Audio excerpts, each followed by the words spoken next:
नमस्कार दोस्तों। आज बताने वाले हैं चंद्र ग्रहण के बारे में जो आज रात से शुरू होने वाला है। और ऐसा कहा जाता है कि भारत के साथ साथ एक बहुत बड़े धरती के भूभाग पर इसको देखा भी जा सकता है। और कुछ एरियो के अंदर दोस्तों ये दिखाई नहीं भी पड़ेगा। ऐसा माना जाता है कि जहां पर ये दिखाई पड़ेगा वहां पर इसका जो प्रभाव है वो 75 से 100% होता है। और जिन एरियो में ये नहीं दिखाई देता है वहां 25 से 50% के आसपास भी इसका प्रभाव माना जाता है।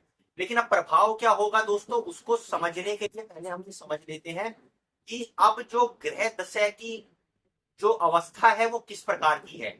और ऐसे ग्रह जो 1 साल या 1 साल से ज्यादा किसी भी भाव में रुकते हैं वो किस अवस्था में बैठे हुए हैं, आइए उनको देख लेते हैं। तो राहु महाराज जो है अब तक मृत अवस्था में थे, डिग्री उनकी ज्यादा थी, इसलिए वो अपना प्रभाव नहीं दिखा पा रहे थे। जो भी ये खगोलीय अवस्था चल रही थी उसमें राहु का प्रभाव पिछले कुछ महीनों से नहीं दिखाई पड़ रहा था। अब वो दिखाई पड़ना शुरू हुआ क्योंकि वो मृत अवस्था से बाहर होकर अब जीवंत अवस्था में आ गए हैं। तो अब अपनी सारी कलाकारी दिखाएंगे और आपको आने वाले कुछ महीनों में इसका आभास भी हो जाएगा। दूसरी तरफ जो गुरु महाराज हैं उनकी अब अतिचारी अवस्था शुरू होने वाली है और 1 साल तक वो अतिचारी अवस्था में रहेंगे। ये कर्क राशि के अंदर बार बार जाएंगे और उसके बाद मिथुन राशि में वापस आएंगे। 3 बार ये कर्क राशि में जाएंगे। और कर्क राशि भी किसकी है? चंद्रमा की राशि है। उसी में ही आप ये मान लीजिए चंद्रमा की राशि जो है उसी चंद्र ग्रहण की हम बात कर रहे हैं। और दोस्तों ये इसको ब्लड मून भी कहा जाता है। ये जो चंद्र ग्रहण है ये पूर्ण चंद्र ग्रहण है। इसमें बिल्कुल ऐसा लगेगा जैसे खून की तरह चंद्रमा लाल हो गया है और इसके कई तरह के परिणाम आगे देखने को मिलेंगे। हालांकि ऐसा बताया जाता है दोस्तों कि ये तकरीबन इसके जो प्रभाव होते हैं वो 3 से 6 महीने तक दिखाई पड़ते हैं। लेकिन अगर ग्रह दशा इस तरह की बनती हुई दिखाई दे रही है जो और इस अवस्था को सपोर्ट करती है तो इसके प्रभाव दूरगामी भी हो सकते हैं। अब तीसरे ग्रह जो हैं शनिदेव वो बैठे हुए हैं मीन राशि के अंदर और वो वक्री अवस्था में चल रहे हैं। वक्री अवस्था में बैठा हुआ जो ग्रह होता है वो 3 गुना बली हो जाता है।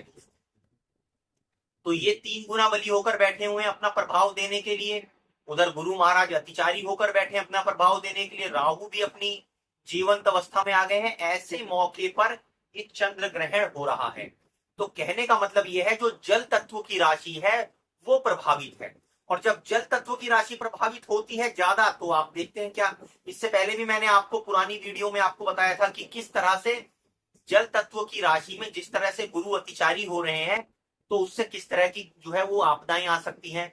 मैंने बताया था बाढ़ की आने की संभावना है। आप देख लीजिए पंजाब, हिमाचल और देश का एक बहुत बड़ा एरिया बाढ़ से प्रभावित हो रखा है। ना केवल जान माल की हानि हो रही है बल्कि आदमियों की जान तो जा ही रही है, उनकी धन संपदा, उनकी घर की हानि हो रही है, पशुओं की हानि हो रही है, पौधों की हानि हो रही है, पेड़ों की हानि हो रही है और सबसे बड़ी बात फसलों की हानि हो रही है।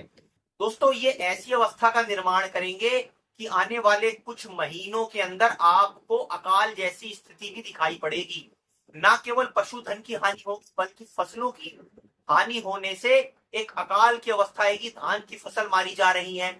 आप देख लीजिए गेहूं और चावल की जो फसल है उसके ऊपर बहुत नेगेटिव इंपैक्ट पड़ेगा क्योंकि एक तरफ तो बाढ़ होगी और दूसरी तरफ ऐसी भी आसार है कि आने वाले समय में सूखा या ज्यादा गर्मी या इस तरह की क्लाइमेटिक चेंज के कारण पैदावार पर असर पड़े। लेकिन ज्यादा प्रभाव किस पर पड़ेगा? जल तत्व की राशि पर। और सिर्फ आप इसको यही मत मान के चलिए कि ये सिर्फ बाढ़ तक ही सीमित रहेगा, ये तो ट्रेलर है। हो सकता है कि जल से जनित कोई बीमारी भी फैलने की आशंका है कि जल से कोई ऐसी बीमारी फैल जाए जिससे एक बार बड़ी संख्या में लोगों के अंदर संक्रमण फैल जाए, या जल के अंदर, समुद्र के अंदर, किसी नदी के अंदर कुछ ऐसी परिस्थितियां बने कि युद्ध जैसी परिस्थितियों का निर्माण हो, मारकाट मचे। और जैसे ब्लड मून ये बना हुआ है ऐसे ही पानी जो है वो खून की तरह लाल हो जाए। कुछ इस तरह की संभावनाएं भी हो सकती हैं। दोस्तों ये वीडियो का मकसद आपको डराना नहीं है, सिर्फ ये चेताना है क्योंकि ये जल तत्व की राशि के अंदर इस तरह का जो है वो ग्रह गोचर का निर्माण हो रहा है, चंद्र ग्रहण लग रहा है। तो हम सभी को सावधानी बरतनी चाहिए। खास तौर से हमारी सभी की कुंडली में जिस भी भाव में ये कर्क राशि आती है, उस भाव से रिलेटेड सभी चीजों में हमें सावधानियां बरतनी चाहिए। अगर हम सावधानी बरतेंगे दोस्तों, तो इसके जो विपरीत प्रभाव है उनको कम कर सकते हैं। और ये ग्रह दशा, ये ग्रह गोचर हमें लाभ देने वाला हो, हमारे लिए जो है वो फायदा पहुंचाने वाला हो, इस तरह की परिस्थितियों का निर्माण भी हम कर सकते हैं अगर हम खुद को संयमित करें, कंट्रोल करें और अपने काम के ऊपर फोकस कर कर मेहनत करें, तो हम आने वाली कई रुकावटों को रोक भी सकते हैं। दोस्तों आशा करते हैं कि आने वाली ये जो ग्रह दशा है, ये चंद्र ग्रहण है, ये हम सभी की लाइफ के अंदर एक अच्छा परिवर्तन लेकर आए और कुछ शुभ घटनाओं को घटित करें, ऐसी कामना करते हुए आप सभी से आज्ञा लेते हैं। धन्यवाद।